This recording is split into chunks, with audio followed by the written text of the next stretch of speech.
Hello and welcome to your live class education series presented by the American Council on Exercise. My name is Jackie Crockford and I will be your host for today's presentation.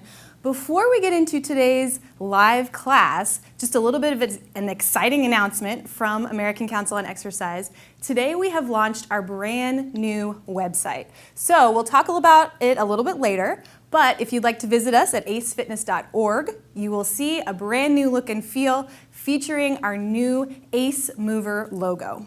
So let's get into today's presentation. Welcome again to your live class. Today we're going to be talking about low back health begins with the core. I am joined by our presenter, Rudy Thomas. Hi. Hi. So Rudy is joining us. He is a strength and conditioning coach. Rudy, you've been working with a lot of different athletes over the years, right? Yep. So talk to us a little bit about, and tell our pros who are watching, a little bit about the types of clients that you work with, and then why low back health is so important. Well, I've really, in my career, I've worked with general population, primarily athletes, but recently general population, all ages, athletes and general pop. And if you see somebody, or if you come across a client who's had or has low back pain, you see just how debilitating it can be, not only in their daily lives, but as far as what you're trying to do from a training perspective. So, if we can do some things about it, it helps us do our job better, and then obviously it lets them, live a better life as well. Right, and meet their goals. Exactly, yeah. Reason that they're coming to train with you. Yep. Yeah. So Rudy's going to be talking about low back health and discussing how that stems from the core. And before we get into that information, just a little bit of logistics for you. Thank you for joining us. You are watching live via YouTube. And if you would like a little bit of information about the course, or if you would like to purchase CECs for today's presentation, you can do that using the link that's just below in the description of today's course. Also, if you have questions for Rudy as he's going through the course information today, make sure that you type in the chat box, and that's just to the right-hand side of your screen. Feel free to type a message there. You can let us know what you think of the live class, and then ask any questions about the presentation, and we'll get to those towards the end. So, Rudy, I'm going to hand it over to you. Let's talk about low back health. Okay, sounds great. Thank you. So thank you to Jackie and thank you to ACE. I'm glad to be here to speak on this subject matter. It's one that's particular interest to me just because I see how pervasive low back health and low back pain is in our society and what it can be and what it's done to people across all spectrums. Just to be completely upfront, a lot of the things you'll see today may seem a bit clinical in nature, but none of it really is. You don't have to be a clinician or a physical therapist to implement and apply a lot of the drills and movements that I'm going to talk about and show with Adam here, who I'll bring out in a minute. But yeah, so it's going to be accessible to pretty much anybody, whether you're a personal trainer or a strength coach. So moving forward, learning objectives, what we want to talk about today, what we're going to talk about is how to address the muscles that can cause, not necessarily do cause, but can cause low back distress and low back pain. We're going to talk a little bit about how anterior core stability can protect the back and what we can do about it and how we can build it. We're going to review some positional progressions as it relates to some of the core strengthening exercises that we'll talk about, but also how it translates into some of the exercises that you'll do within the gym with your clients as well. And then towards the end, we'll briefly touch on some X factors that may lead into or may cause some low back pain, things outside the gym, such as breathing, stress, diet, and sleep. So moving forward, core and low back health. I want to talk a little bit about who. Now, as I was doing my research into this, I knew just from being a strength and conditioning professional that a lot of people do have low back pain, but I really didn't know the numbers. So what I found as I was digging through all this is that 80%, the stats are like this, 80% of people will experience some episode, it doesn't mean it's severe or debilitating, but some sort of general episode of low back pain throughout their lives. I thought that was quite a number. But how this can impact our economy, or what the economic impact of this, is what I found very staggering. Anywhere from 100 to 200 billion, with a B, $billion will be spent each year in treating low back pain. And the direct economic impact is most of that is from, or 3/4 of that is from reduced productivity and missed work. So that's a pretty staggering number, I thought. Now, some of the why. As I was putting together this presentation, I identified 3 categories that I thought directly contributed to the incidence of low back health or low back pain. And these three categories, once again, are things that we can identify what's causing and also try to help and alleviate as well. So those three are going to be structural, weakness, and synchronicity. Structural will allude to tight tissues, that could be muscles, fascia. It's going to be poor mobility in some of the joints that require mobility, osteo issues or bony issues, dysfunctions, and other asymmetries. As we move into weaknesses, that's going to be poor core strength or control, oftentimes thought to be the same thing. They're not necessarily the same thing, but they're very synonymous with each other. And then muscle imbalances such as lower cross syndrome, which I'll discuss here in a moment. And then the last category is what I call synchronicity.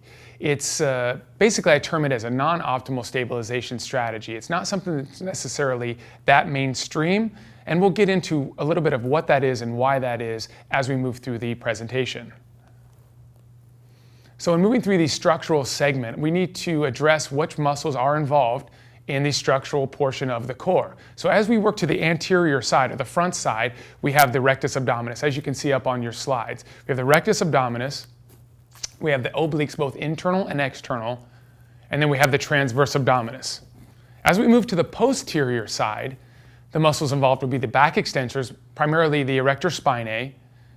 Then we have the glutes. Now, a lot of people wouldn't think necessarily of their glutes as a core muscle.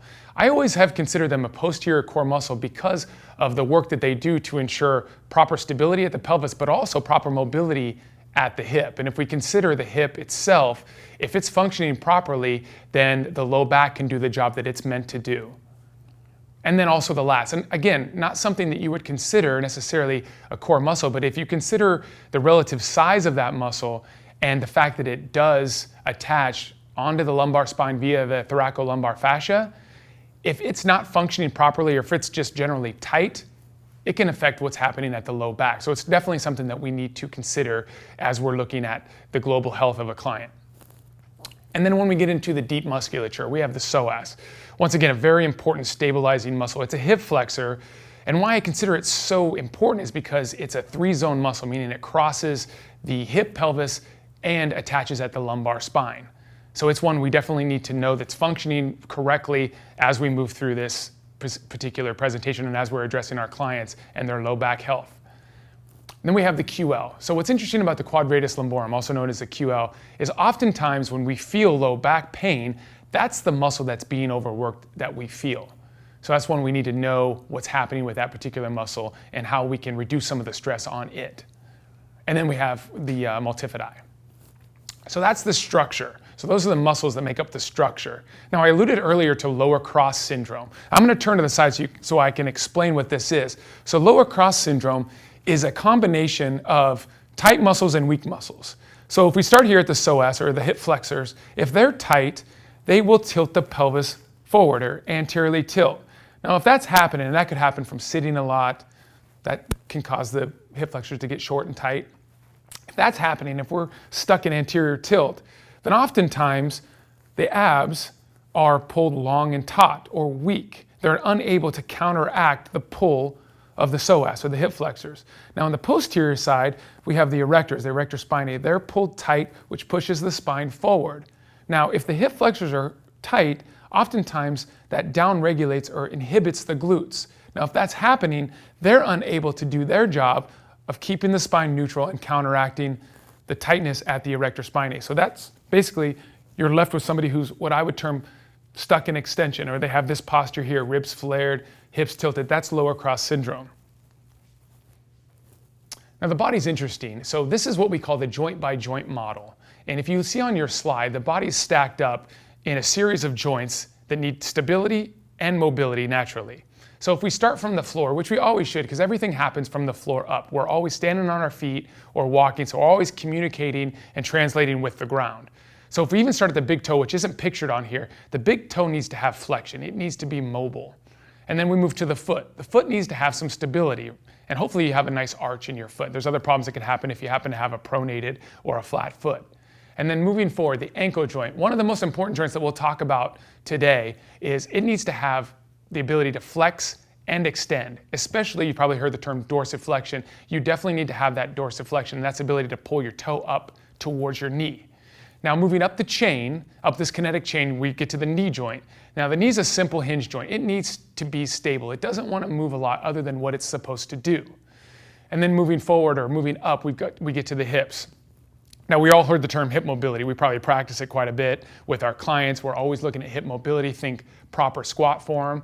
So let's say the hips are tight and they don't have proper mobility. The body's the best compensator in the world, right? It's going to compensate. It's going to allow you to do what you need to do, but it's going to get that movement from somewhere. And that's why it's really important that we have hip mobility so that we don't have to get it from the lumbar spine, which as we move up the chain, the lumbar spine wants to be stable. It can move, but just it's not meant to move a lot. Moving up from there, we have the thoracic spine, another very important segment that needs mobility that we'll talk about further today. Now this thoracic spine needs to be able to flex and extend and rotate left and right. And a lot of things that we do in our daily lives, how we live our lives now, take away or inhibit it from being able to flex and extend and rotate, such as desk jobs, such as sitting a lot, video games, TV watching. All of those things contribute to missing mobility or lack of mobility at the thoracic spine. So as we move up from there, the next two joints basically make up the shoulder joint. We have the scapulothoracic joint, or you can think of the scapula. Now it wants to be stable, right, because it doesn't really have any bony attachments. And then moving up from there, we have the glenohumeral joint, basically the ball and socket joint. We want that to be mobile. Now what's interesting about the thoracic spine is it not only affects the lumbar spine, but it also affects those two joints above it. It affects the shoulder. Now there's definitely things we can do about it. So we know we need to have a stable core. As fitness professionals, we know that's an important part of our job and a part of the human body. We need to have a stable core. And we know we need to build that. A lot of times we have to work more to build that. A lot of times, our clients might be a little farther ahead in where they're at stability-wise. But I think it helps to first have a working definition of what the core is and what it's meant to do. So really its primary directive is to stiffen the trunk. And you might think, well, a lot of times when you hear stiff or tight, that's synonymous with bad. But in this particular instance, we want the trunk to be able to absorb and transmit forces. So you think about how we produce force, right? We produce force with our feet into the ground, whether that's jumping, stepping, running, throwing. And then from there, that force comes up through the body and it's transmitted into the working limbs. So we need the trunk to be able to resist those forces first so that it doesn't buckle under the pressure and leak energy. And then from there, once we know it can stiffen and it can resist forces, then we can teach it to then produce force and produce movement. Now, before we do any of this, we start our building process. We kind of need to know where the clients are at. We need a good look at what they do well and what they don't do well. And how we do that is via an assessment. So I always consider the assessment a GPS or the roadmap. And it helps us establish what the clients, where they're leaking energy, where they might be deficient or have some dysfunction. And then from there, we can start to build out the program.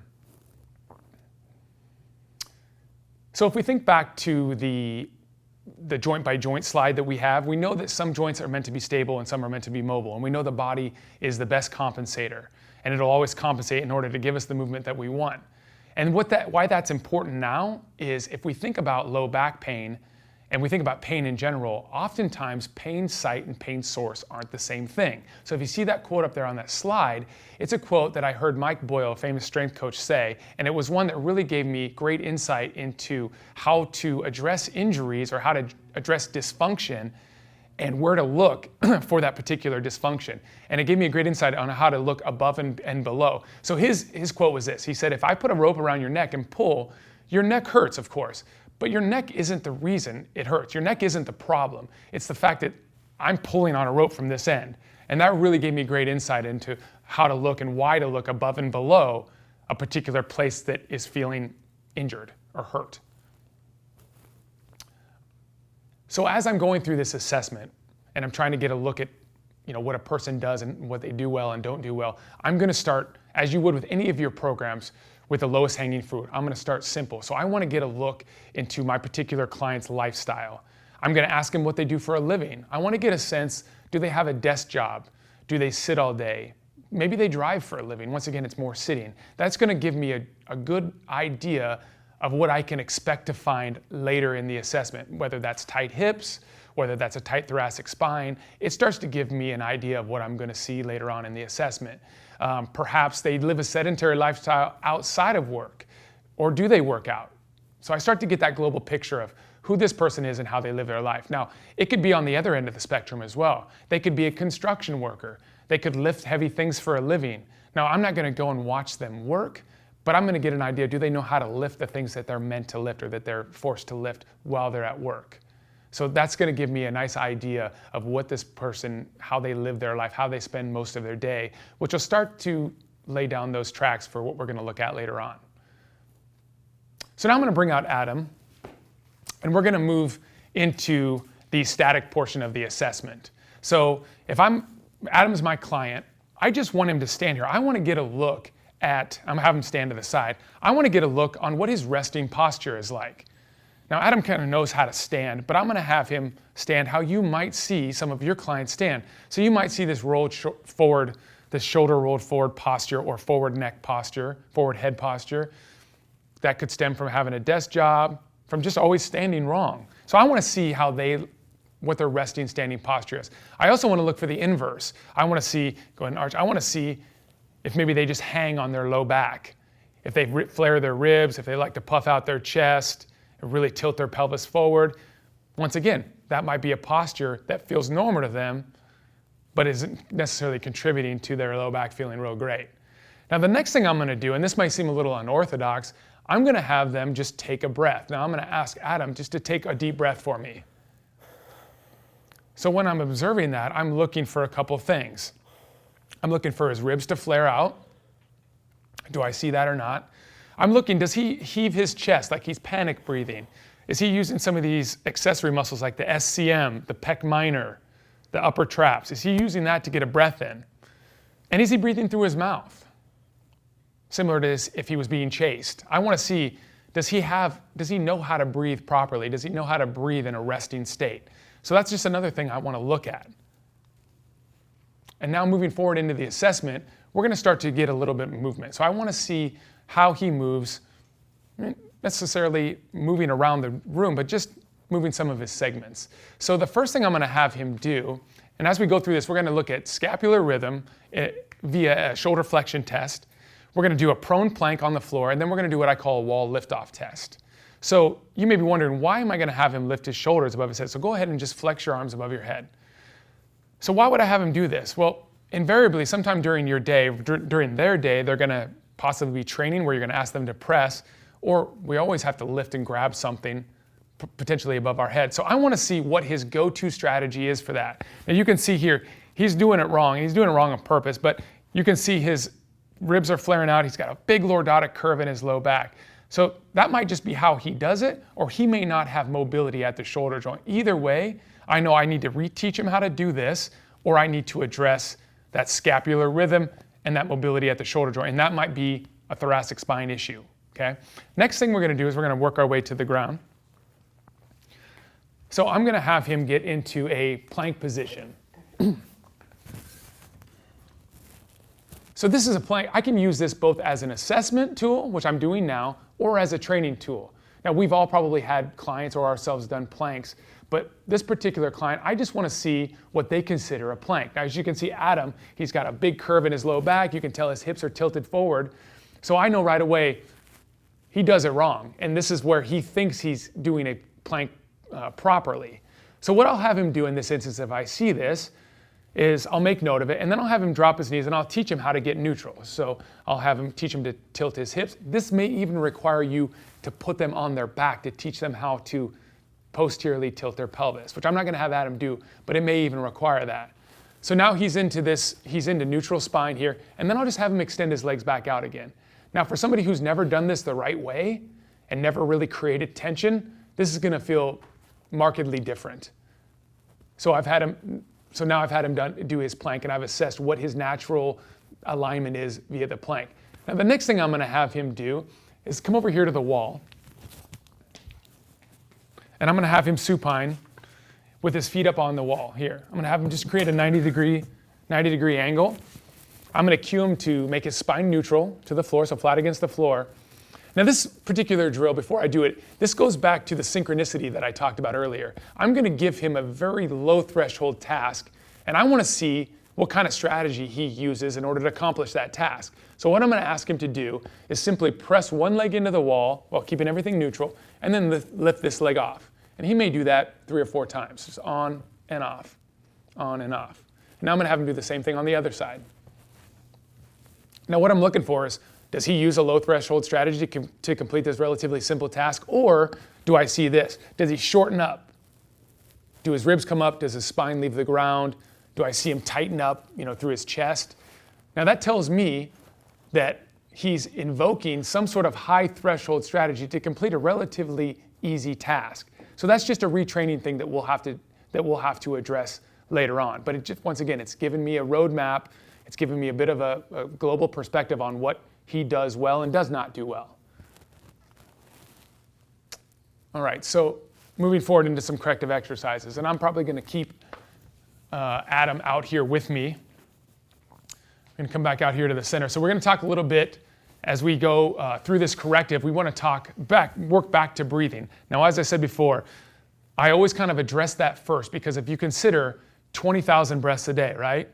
If you're breathing in a non-optimal way, meaning like a panic breath where you're heaving your chest, and you can see Adam doing that here, that's how some people think. If you ever ask somebody to take a deep breath, a lot of times they'll do this and they'll raise up their shoulders. Now, if we're doing that, and I know that somebody's taking 20,000 breaths that way, anything I do moving forward is probably not going to stick. Now, the other reason we're going to look at this and we're going to try to repattern and retrain this breathing is from a nervous system perspective. So we have what's called a sympathetic nervous system and a parasympathetic nervous system, all part of the autonomic nervous system. So if he's breathing up here, I know he probably lives in that fight or flight sympathetic nervous system state. What I want to get him to do is get more into parasympathetic, or what we call rest and digest. All of that is going to contribute to alleviating and or preventing any sort of low back distress. And after we go through some breathing drills, I'm just going to talk briefly about some self-myofascial release, some foam rolling areas that I like to hit on. So I'm going to have Adam work his way to the floor. I'm going to have him supine. And these are basically some drills that help people be aware of how they're breathing and then how to retrain that. So what I'll do first is I'll have him put his hands on his stomach and keep his spine neutral. Now, how we should breathe is through the nose, and what I want him to feel is the act of breathing low. I want him to breathe low, so meaning I want his belly to expand first. I want him to make a tire. I want him to breathe out and expand that. Now, that's not the whole picture. So once he has a sense on what that is, I'm going to have him move his hands up to his ribs. So secondary to that, now I want his ribs, after his belly expands, I want his ribs to expand as well.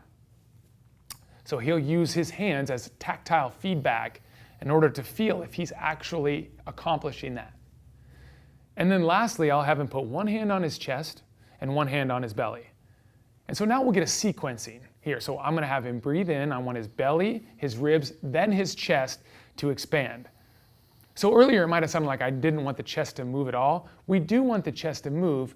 We just don't want it to be the only thing that moves. So we want this proper sequencing from belly to ribs to chest. And we really want the diaphragm to do this work, not necessarily some of those accessory muscles that we alluded to earlier. All right, thank you. I'm going to send Adam off for a second. Now moving forward into self-myofascial release, we all do this, right? It's foam rolling.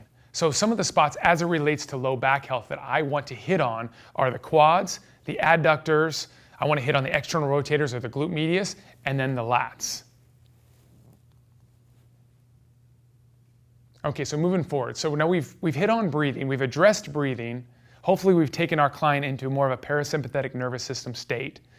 And then we've done some of the tissue quality work via the foam rolling or whatever modality that you use. And now we need to address tissue length and mobility. So I'm going to bring Adam back out here again. So there's 4 things we're going to go through, or 5 things that we're going to go through. The first 2 are going to be stretches for some major points that I think need to be stretched, and then some mobility at the ankle and the thoracic spine. So if you would, Adam, go ahead and grab the chair and the AirX pad.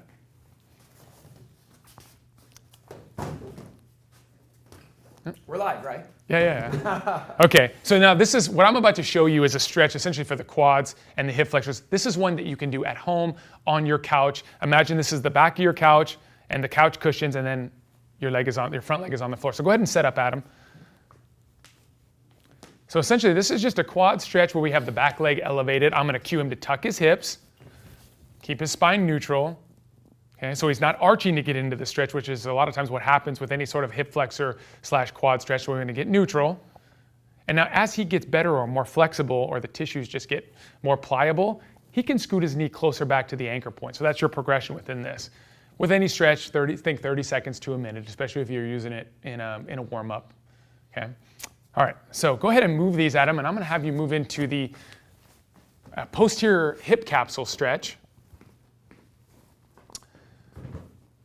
So I'm going to have Adam back down on the ground. Now we call this one the alternating zipper, okay? And what it is, like I said, it's a posterior hip capsule stretch. Now the reason I like to hit on this is if you've ever had really sore glutes following a workout, you know that your hip mobility is a bit compromised.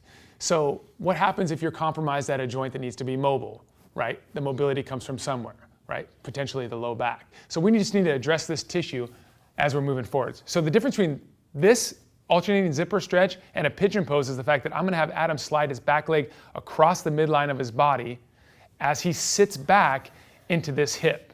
So why don't you go ahead and do it on the other side so they can see. There you go. So I'm going to have him slide his leg across his midline and sit back in this hip like he's trying to sit his femur down to the floor. And can you feel that stretch? Yeah, it feels good. Yeah, it's one that you can feel right away, and it's, you don't have to spend a long time in here or really sit that deep in order to feel this. All right, good. So I'm going to have Adam stay down here with me. And we alluded earlier about the ankle joint and how important it was to have dorsiflexion, as well as the thoracic spine and how important it is to have rotation, flexion, and extension. So we're going to start here with just a drill that I like to use to get flexion not only in the ankles, but also in the big toe. So I call it the rock back. So go ahead and set up in a quadruped position. So if you can see here, Adam's feet are set up and his knees are set up essentially how he would if he was going to do a squat on his feet. And then from here, I'm just going to have him rock his hips back to his heels. Now, as he rocks forward and back, he's driving flexion into the big toe and into the ankles. And if you look at this from a horizontal plane, he's really just patterning a good squat position as well. Okay, so I just call this a rock back drill, and I think it's pretty effective for driving some flexion into the ankles. And now we're moving into the thoracic spine. So as we do this, I'm going to have Adam flip over onto his back. So I'm going to, once again, ask him to feet flat on the floor, low back neutral or low back flat to the floor, and then make goalposts, if you would, Adam, or an H on the floor. So this one doesn't look like it directly affects the thoracic spine. However, it goes back to that scapular rhythm that we talked about before. And we can also address some of the tissues in the front, like the pecs, that may affect the thoracic spine, which then again may affect the low back. So we call these wall glides, or floor. In this particular instance, this would be a floor glide. I'm just going to have Adam keep his forearms in contact with the ground and slide his arms up. Try to fully extend while maintaining contact with the floor. Now, if you've ever done this, you know that as you increase this lever arm here, it becomes increasingly harder to keep the low back down. So Adam is having to work really to stay neutral as he slides up and down.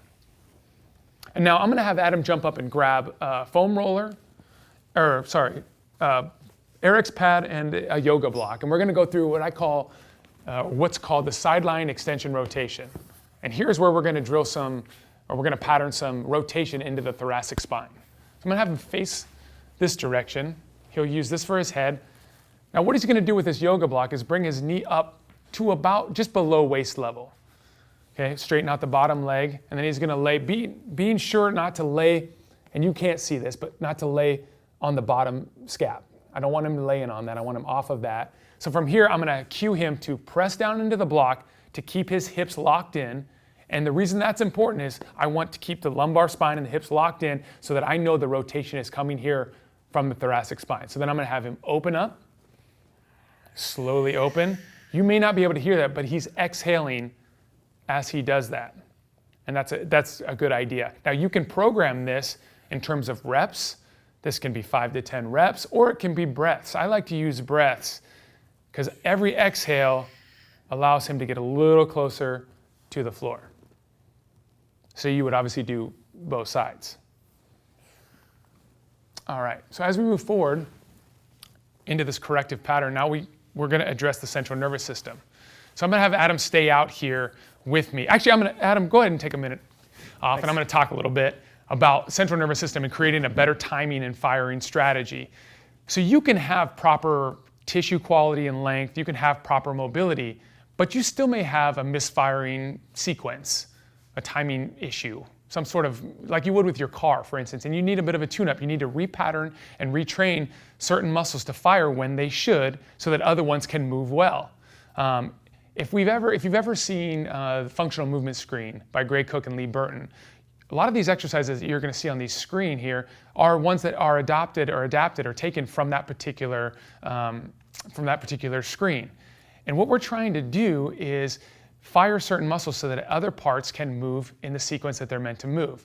So when I bring Adam back out, we're going to go through a little series of core activated movements and then some low back friendly hip bridges and then also another breathing exercise. So Adam, if you would come back out and if you would grab that band. Yeah. Go ahead and set it down right now because I want to talk real quick about if you've ever had a client, we're going to work back to why it's so important to understand if it's a tissue issue or a stability issue. So if you've ever seen a client, or even you yourself, if try to touch your toes, so go ahead and try to touch your toes. So if I see somebody who can't do that, my first inclination is, they must be tight. But I don't always know that that's the whole story. It might be a stability issue. So what I would do next is I would put this person on their back. And this goes back to the active straight leg raise from the functional movement screen. So when I give him this support, Adam, the support of the ground, where he's not having to control his entire spine, and I have him lift his leg up, what we see a lot of times is the leg flies right up. The leg comes right up. Meaning, it wasn't necessarily that he was tight, it means he didn't have the proper stability or the proper firing pattern in order to show me a flexibility, essentially, or proper movement pattern. So what we're going to do today is we're going to show some drills how we can reestablish this and how being able to move properly through the posterior aspect of the body can help the low back. Let's do this. Let's have you spin around. Let's have your head that way. Okay. So I'm going to give Adam this end of the band. So these first two drills, or these first three, are part of this core activated series. So what I'm going to ask him to do is extend his legs out, neutral spine of course. Now I'm going to have him pull the band over his chest. Now what this does is it reflexively, based on the pull of the band, the tension of the band, reflexively fires his core, and then I'm going to ask him to pick his leg up. As you can see there on camera, the leg comes up even higher than it did when I just had him laying on his back with no band. And I'm going to have him pull again, reflexively fire the core, raise up the other side. Now this is something you might do 5 to 10 reps once again. Making sure that the client or the athlete always releases the band back to you so you can pattern that proper firing sequence. Now the next one we're going to do is a little progression. So now I'm going to have him lift his legs straight up to the ceiling and once again, reflexively fire, lower down. And I'd probably have a foam roller under there so he didn't have to take his heel all the way to the ground. Tap, once again, same sort of rep pattern, 5 to 10, being sure to reflexively fire before you do it. Now the next movement we're going to do, this is going to ensure that we have a proper firing sequence when we want to flex or extend the hip. So this is going to be a core activated hip bridge. So once again, I'll have him pull over, and from here, core is fired, and then hip bridge up, or extend the hips. So you might do 8 to 10 reps there as well. Now we're going to get rid of the band, and I'll go ahead and just toss it to the side, but I'm going to keep Adam right down there on his back. I'm going to come on this side of him. I'm going to have him just hip bridge up. Just hip bridge up. Now he can bridge up pretty high, but what I don't know as the coach is if that bridging or that extension is coming from his hip extensors, the glutes, or if it's coming from his back extensors. Okay, I don't know if he's getting all that extension from his low back. So I need to look at that. I need to see if he can do it in a fixed hip pattern. So we're going to use an exercise once again from Gray Cook called the Cook hip bridge. So I'm going to have Adam do is I'm going to have him pull his quad into his lowest rib. Now I might use a ball just to give that tactile feedback. It could be a tennis ball to remind him to keep his hip or his leg pulled in. Now what this does is it locks the hip in place. Now I'll ask him to bridge up. You see it, definitely not moving as high. This ensures or tells me that all of this extension, whatever he is getting, whatever your clients are getting, is coming from the glutes and not from the low back because the hip is locked in. So that's what I would call a pretty low back friendly hip bridge. Now I'm going to have Adam flip over onto all fours. Now this next corrective is one that I borrowed from Postural Restoration Institute. So this is more of along the lines of a breathing drill. We're going to try to affect the internal obliques. Why they're important in this whole process is because they have a huge attachment on the pelvis. So when they're working correctly, when they're not long and taut, but when they're activated, they help to pull the pelvis posteriorly or into neutral and pull the ribs down. And how they're activated is anytime you've laughed or coughed or exhaled, that's internal obliques. So we're going to sequence this one like this. I'm going to ask Adam to first get neutral, then tuck his hips under, so roll his hips under, then just protract. So think serratus, protract, and now he's going to tuck his chin, and I'm just going to ask him to exhale as hard as he can. And maintain that position, not lose it. Take a small breath in and exhale. How hard does that feel? Feels really hard. Yeah, he can barely talk. So this will be one of the hardest core exercises you've done. I also might even have him lean forward a little bit just to make this a little bit more of a compromising position. So programming for that one, 2 to 3 sets of 5 breaths, but as hard an exhale as you can do. All right. Adam, I'll bring you back out in a minute. Okay, so we've addressed tissue quality, breathing in multiple ways. We've addressed mobility, flexibility, and even the central nervous system and timing and sequencing. So now we can feel safe to move on to strengthening. Another quote from Gray Cook, you never put strength on top of dysfunction. So I like that. I like to know that we've addressed, and just to be completely clear, everything we've done today is not a one-day fix. These are ongoing drills. You're not going to fix anybody in one particular day, but these are all things that you should continue to look at and continue to address and implement as you move forward with any client who is experiencing any kind of low back issues. So now we can feel safe to move on to some strengthening exercises. So within that realm of strengthening the core, we want to look at movement planes. Like we know our body moves in 3 different planes. We have sagittal plane, which is forward and back, frontal plane, which is side to side, and transverse plane, which is rotational. Now, as it relates to the core, we're going to talk about some neutral spine, flexion, tolerant type of core movements, and then we'll finish with some dynamic integration, and that's going to be core movements where we're going to be weighted and moving and working multiple planes all at once. So as it relates back to the core, we have sagittal plane. That's going to be anterior, what we consider anterior core control or resisting extension or anti-extension. Frontal plane is going to be lateral, and it's going to be resisting lateral flexion or anti-lateral flexion. And in transverse plane, that's going to be rotation, but also resisting rotation. So we can strengthen the core in all 3 of those movement planes. So diving right into this, I'm going to bring Adam back out again, and we're going to get right into anti-extension. So defining anti-extension, we're going to call it the ability to maintain a neutral spine while resisting gravity and the limbs moving away from midline. So there's a few exercises that we're going to go through. In supine, we're going to go through dead bugs. In prone, we're going to go through a continuum of planking positions. And then also in prone, we're going to go through some more dynamic anti-extension type of core exercises. So I'm going to have Adam go ahead and work his way back down onto the floor, onto his back. Go ahead and go supine. So we're going to go dead bug. So here's the setup for dead bugs. I'm going to have Adam reach to the ceiling, bring his legs up here at 90 degrees. Now once again, make sure he's neutral. So I can check with my hand, and you can give that tactile cue like crush my hand. So from here, I'm going to have him extend opposite arm, opposite leg. So think contralateral pattern. Then this might be where they stay. But let's say your client has mastered this and they say it's easy, or you know based on how they're doing it that they can handle it pretty well. You can start to have them extend the lever arm. So you can have him start to extend farther away from the midline. And you can see he's straining, and you might not be able to see it, but he's straining much harder now. And for this particular exercise, you might give 8 to 10 reps per side, and that's going to be plenty for pretty much anybody.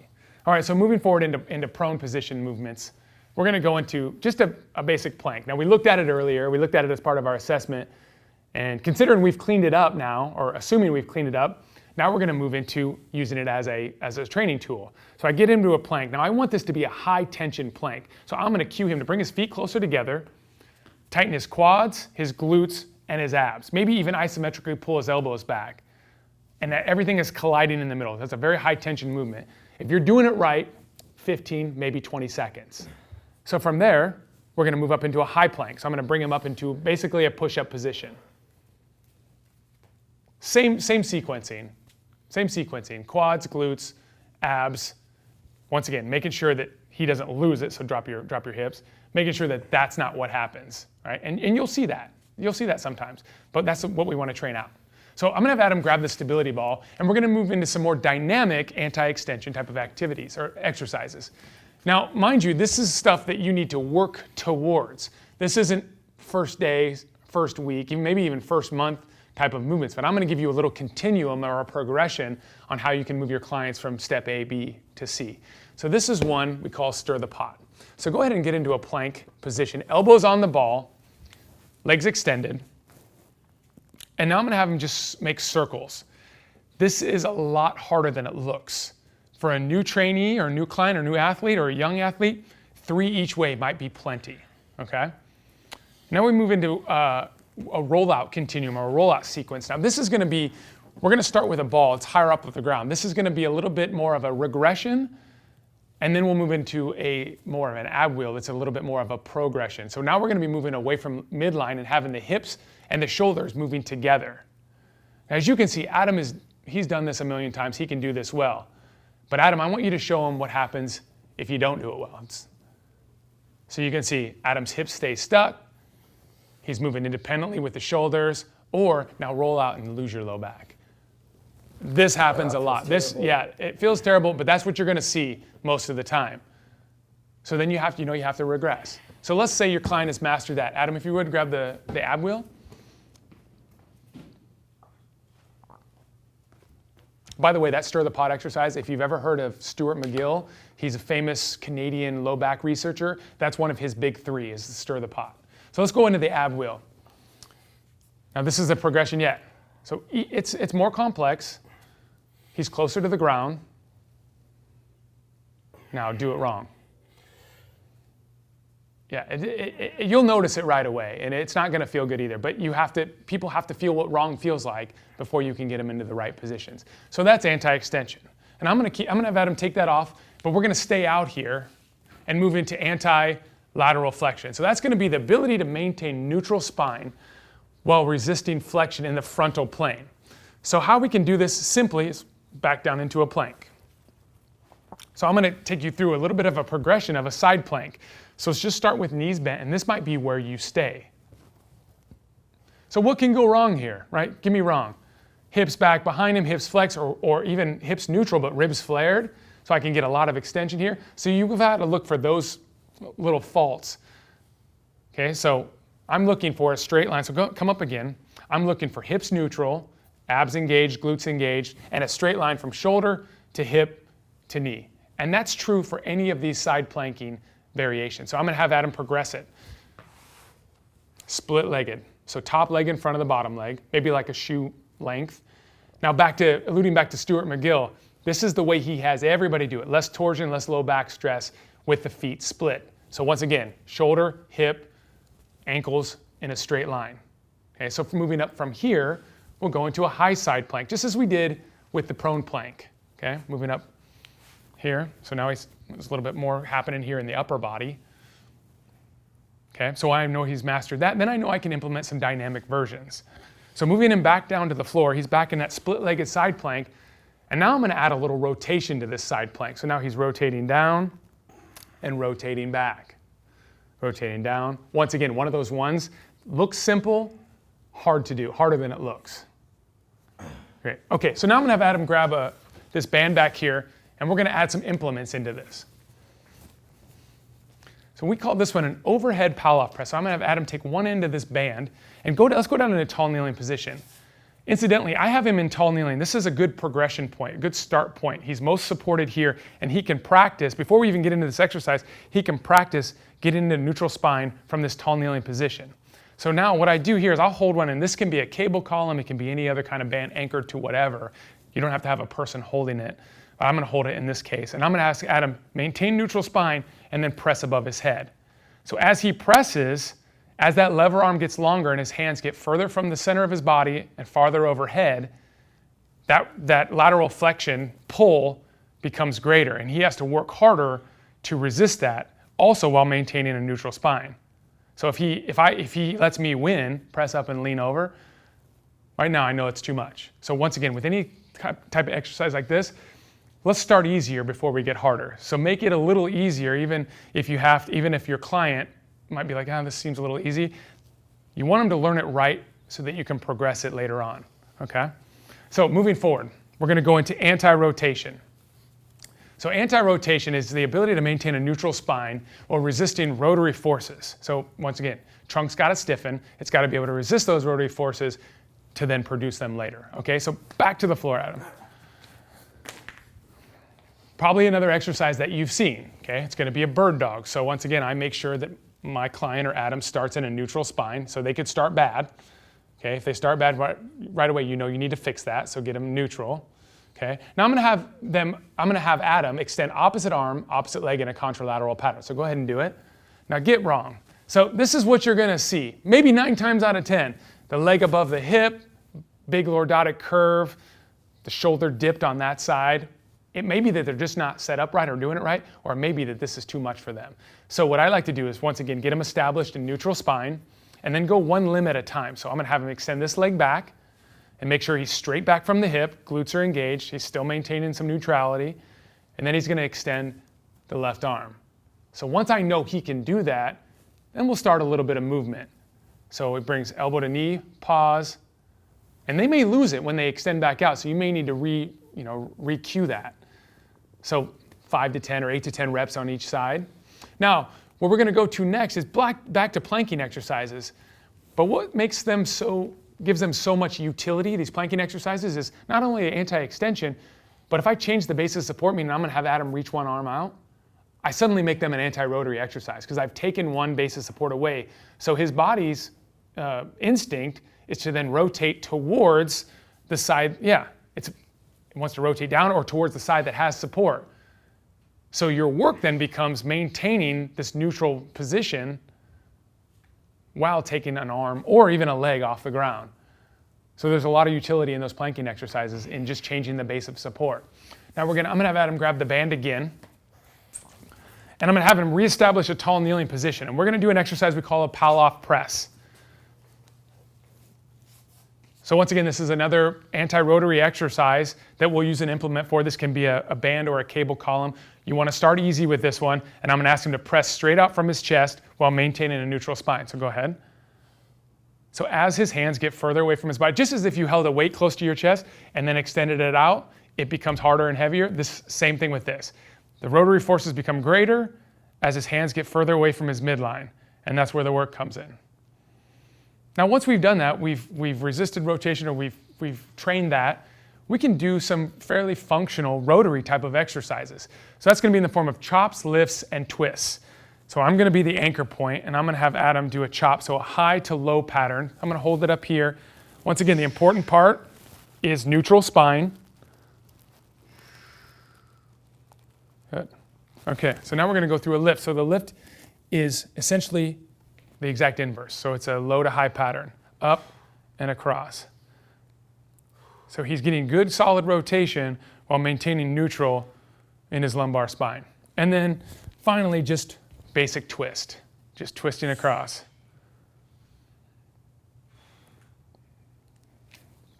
Nice job, Adam.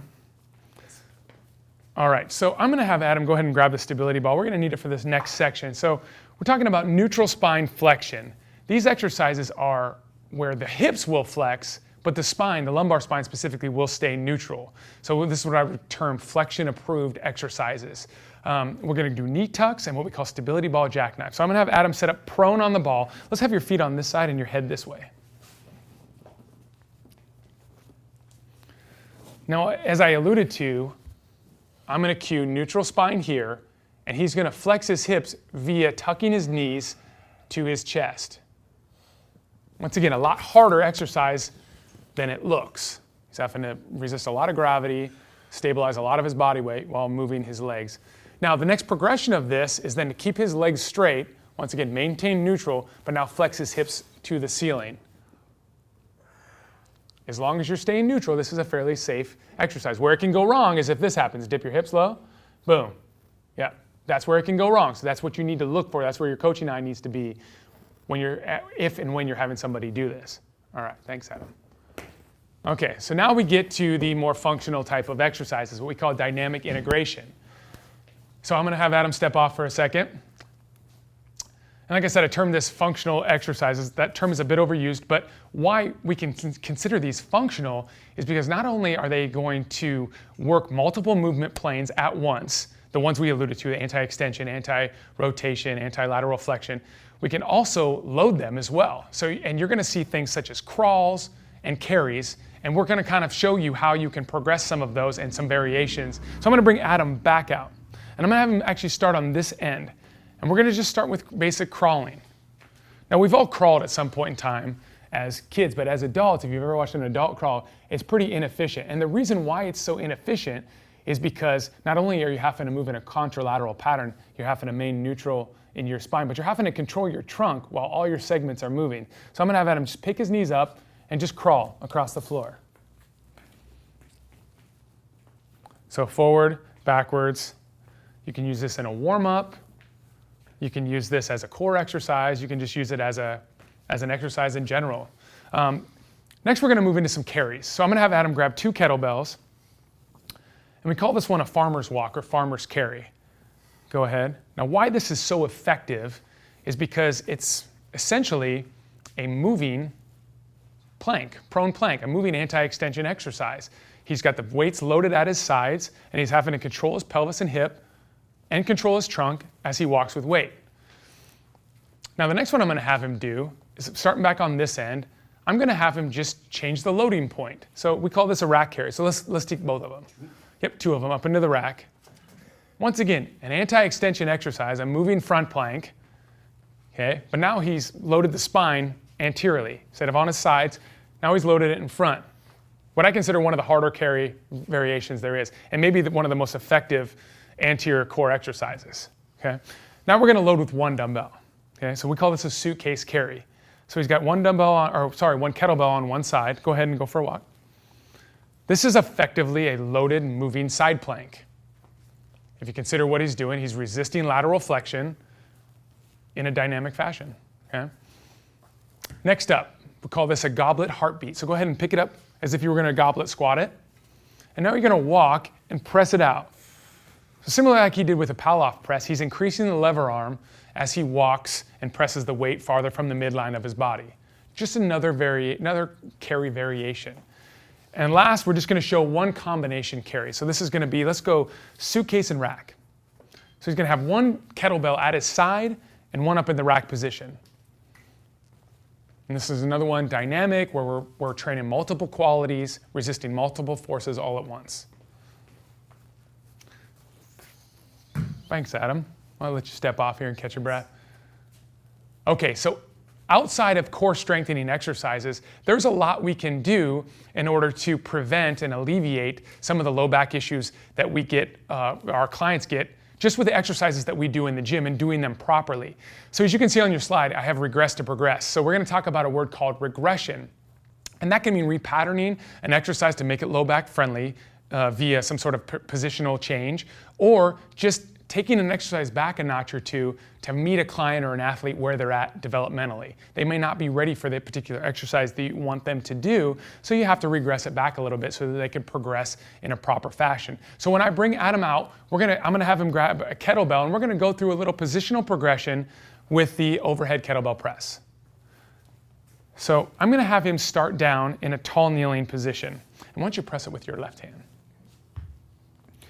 So in tall kneeling, he's supported by the ground, and I'm going to have him get neutral spine and then press from there, okay? Now what I'm looking for is, can he get his arm above his head without his ribs flaring, without his low back excessively arching? Once I know he's mastered that, then I take him up into what I call what is called half kneeling.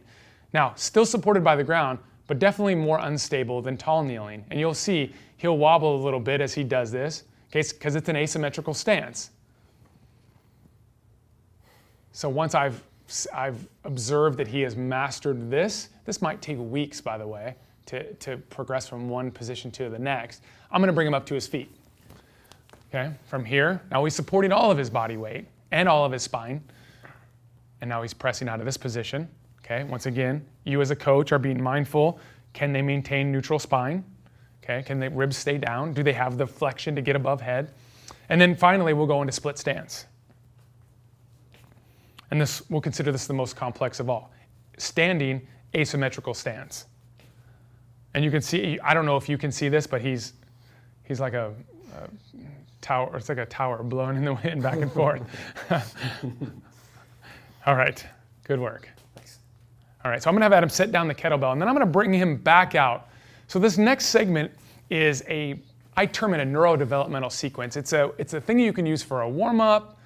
You can use it for a cool down. I like to use it as a warm-up, but it's basically moving from supine to prone to quadruped to standing, basically utilizing all the positions and progressions that we just talked about, anything anti-extension, lateral flexion, anti-rotation, into and finishing with some dynamic work. Okay, so go ahead and go onto your back. So I'm just gonna have him start. He's just gonna do a couple reps of all of these. So I'll have him start with some dead bugs, basically an unloaded crawl. From there, I'll have him flip over and hit a plank. Might just have him hit 10 seconds of a plank here, 10 to 15 seconds. Locking that in tight, sequencing that quads, glutes, abs that we talked about earlier. Then I'll have him lower his knees, get into a quadruped position. We'll go into some bird dog. So now he's getting into some more contralateral patterns, resisting rotation. Do a few reps there. Then we go into a more of a progressive type of quadruped position where I have him pick his knees off the ground. And we call this just a quadruped toe touch. So this is basically effectively an in-place crawl. So try to maintain neutral spine, opposite hand to opposite foot. And from there, we'll progress right into crawling. So forward and back, now it's dynamic. And then finally, grabbing a couple kettlebells or dumbbells, whatever you have available to you, and hitting a carry. And this can be any carry you want. I'm gonna have him just go farmer carry, back and forth. So that could be a very effective warm-up that you could use every single day where you hit all the spots, everything that we talked about. All right, thank you, Adam. Okay, and now finishing up, some X factors, some things that don't necessarily have to do with strengthening the core or strengthening in a gym, but things that can contribute to potentially feeling or having low back pain, or even helping to alleviate low back pain. So those factors are going to be sleep, breathing, which we talked about quite a bit, stress, and diet. So there's a ton of research that's come out. I mean, we've been sleeping, right, since there's been humans. But in the last decade or so, there's been a lot of science come out about sleep hygiene and sleep science. And we're finding out more and more about just how important sleep is. And it's why I talk about it first. We know we need to get 8 hours, but there's also ways we can set ourselves up for better sleep, meaning reduce screen time or blue light exposure, tea before bed, deep breathing exercises, something that relaxes us and put us in a better state to sleep. And the reason why that's important is, I think in this continuum, as you see on your slide, if you're sleeping better or better rested and recovered, you're just better able, I know I am, just better able to deal with stuff. So if I'm better just able to deal, I typically have a lower stress level. Anything that pops up during the day, I can typically handle it better than if I'm underslept and am very tired, both physically and cognitively. And so moving into stress, then, if we're talking about stress, a lot of times there's a ton of science to back up the fact that if you are stressed, a lot of times stress manifests itself as pain. So we want to, there's ways to handle stress. Once again, it can be anything from the spectrum of meditation into some sort of, therapy. And then moving lastly into diet. Some of this is outside of the scope of this particular presentation, but from a diet perspective, no matter what you subscribe to, whether it's paleo, whether it's zone, or whatever it is, however it is that you choose to eat, we do know that some foods happen to be a little bit more inflammatory than others. So sometimes if nothing that you're doing is working from a strengthening, from a corrective standpoint, it's worth a look into a client's sleep, into their stress level and how they're dealing with that stress level, and really into their diet. People are eating all day long, so you need to know what someone is eating, because that might also be a contributing factor into why they're having pain or why they're not getting out of pain. And so lastly, I like to use this quote, "An ounce of prevention is worth a pound of cure," from Benjamin Franklin. It really alludes to everything we've talked about today. If we're taking care of our business, when we're assessing, we're getting a roadmap, we're hitting some correctives, we're really being mindful of how a person lives, we're implementing proper strengthening strategies through all planes of motion, we're being mindful of what we're doing in the gym, and is it low back friendly? Are we regressing when we need to regress and not progressing too early? If we're doing all of that, we're talking a little bit about sleep, diet, stress. We know we're doing our part. We know we're doing what we can do in order to help alleviate, help take the stress off the healthcare system in terms of this epidemic of low back pain.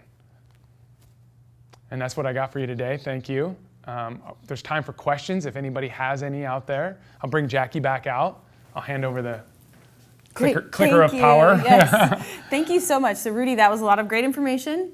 Thank you. And Adam is over here recovering a little bit. He wasn't lifting a lot of weight today, but he certainly was doing a lot of work. So thank you, Adam. Yeah. And we got some good comments for you. Thank you for doing that work today. So Rudy, we do have a little bit of time for question. I just want to let everyone know there are some questions right now coming in the live chat. So be sure to type those in on the right side of your screen. We do have some questions about CECs. So I'll just address that quickly. Yeah. If you are viewing with us today, viewing the presentation you are viewing today for free, you can use this link for the remainder of the day to review the presentation. You can forward and back however much you like in order to get a section that you'd like to rewatch again. If you would like to purchase in order to receive CECs for the course, you can do that using the link that is below in the description underneath the YouTube viewer. So make sure you use that link to purchase, and then you will receive your CECs and also receive a copy of this presentation in your My ACE account. So that's one way to get CECs, and just to have this for a little bit longer and view it as many times as you'd like. So we do have some other questions that are coming in, and one great question, Rudy, I'll just address. Bev, thank you for your question. She said that a few of the exercises, and maybe in particular the pressing or the pay-off press with the band, some of those things require a lot of upper body strength. So how might you, in this case, maybe regress some of those for clients that maybe don't have as much upper body stability or strength quite yet? Yeah, that's a great question. And actually, in the original PowerPoint, we had some regressions to that. Can I bring back Adam out for this? Yeah, of course. So Adam, yeah, come back Adam. out. You're not done yet. So you can use a partner for this. So go ahead and just put your arms out. So you can use a partner and literally just do this. Okay, that can be a way to regress that movement. That's one way I like to start, is just with a partner. You can even put somebody, if they need even more support, you can put them on their back to do this. And you can start here. You can do a pull-off press from the back, like in a supine position where they're more supported. So that's one way that I like to regress that in order to meet somebody, where they're at ability-wise. Great. Thanks again, Adam. Yeah, thank you, Adam. So hopefully that answers your question, Bev, but just as a reminder for everyone, we will be talking with you, Rudy, for just a little bit longer. We do have a Facebook chat that is going on. So I realize we're getting to the top of the hour here, right past the top of the hour for everybody that's joining us. But if you would like to continue the conversation, you can certainly join that chat on our ACE Fitness Facebook page. But we'll take just a question or two more here. Another question that came in from Philip. Philip, thank you for your question.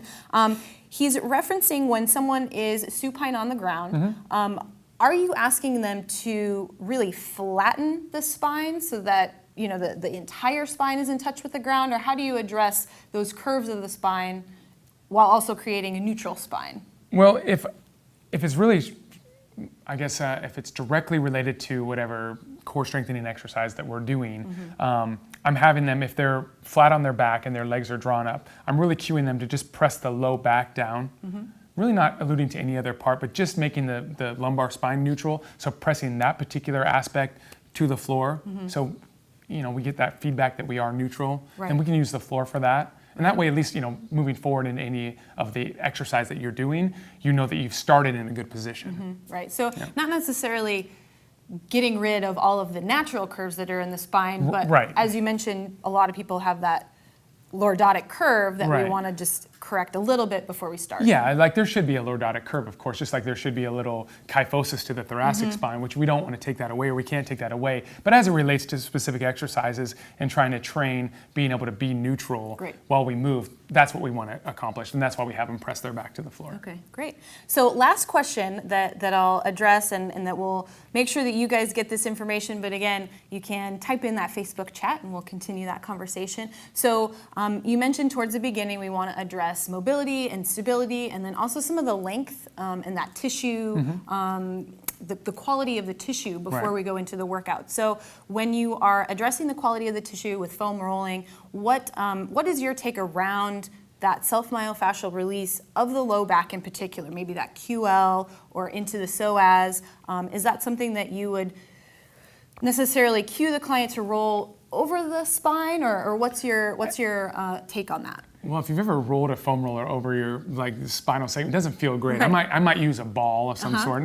Sometimes we get a little carried away with the implements, right? We went the hardest thing. So really for that area, that QL or even the thoracolumbar fascia, sometimes even a squishy ball it works really well to stimulate that, reduce tone in that particular area. As it relates to the psoas, a lot of people like to use like a dumbbell or a kettlebell. Once again, probably carried away because there's a lot of very important structures in there that you might be disrupting if you're jamming a kettle, like the horns of a kettlebell in and trying to get to your to get to your psoas. I've seen Adam do that a number of times. Typically, that's responding to some sort of tightness somewhere else. Once again, it's usually somewhere in the lumbar spine.